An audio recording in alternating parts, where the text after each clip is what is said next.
Salut à toi jeune fan de manga. Alors si aujourd'hui je me permets de te contacter, c'est pour une raison très simple. Savais-tu que 95% des mangas détiennent 5% de qualité? Alors est-ce que tu veux des mangas qui en font partie?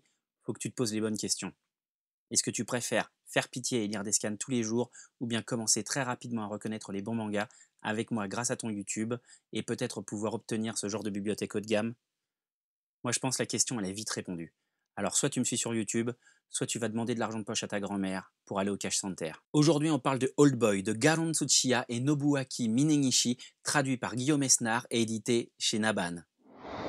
10 ans qu'il est enfermé dans une chambre d'hôtel transformée en prison. 10 ans qu'il n'a que pour seul contact avec le monde extérieur un poste de télévision et les sarcasmes de ses geôliers. Puis le voilà soudainement libéré sans aucune explication. Libre de reprendre sa vie, ou plutôt d'en entamer une nouvelle.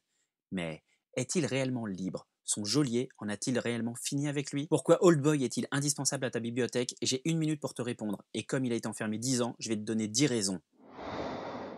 On est face à un seinen à l'ancienne.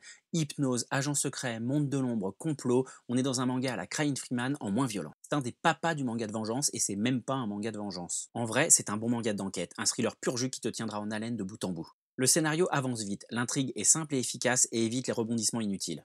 Malgré une fin moins bien ficelée que celle du film de Park Chan-wook, ça reste un manga qui propose une vraie fin et en fait c'est quand même assez rare. Le dessin est fin et réaliste et est servi par un découpage qui est certes très posé mais extrêmement lisible. La vie nocturne de Tokyo est extrêmement bien retranscrite, que ce soit dans les décors, dans les ambiances et dans les lumières, on a vraiment l'impression de se balader dans Golden Guy.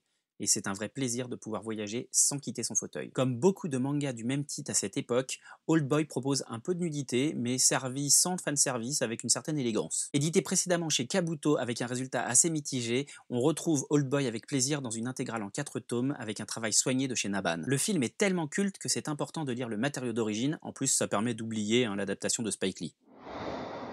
Tout le monde connaît l'adaptation de Park Chan-wook Old Boy, sortie en 2003 et qui a remporté le Grand Prix du Festival de Cannes en 2004. Pas mal de gens connaissent également le remake sorti en 2014, 10 ans après, et réalisé par Spike Lee, avec Josh Brolin dans le rôle principal. Mais savais-tu qu'il existe un remake indien sorti en 2005, Zinda, réalisé par Sanjay Gupta? Remake illégal fait sans obtenir les droits, il a été l'objet de poursuites judiciaires par Show East, la boîte de production coréenne. Elle les a cependant interrompues lorsque le studio a fait faillite.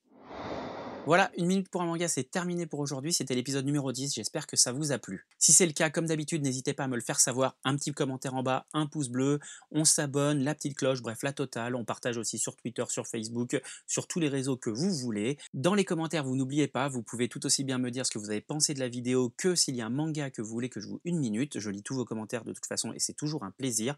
Moi je vous donne rendez-vous vendredi prochain, d'ici là portez-vous bien et lisez plein de mangas, ciao.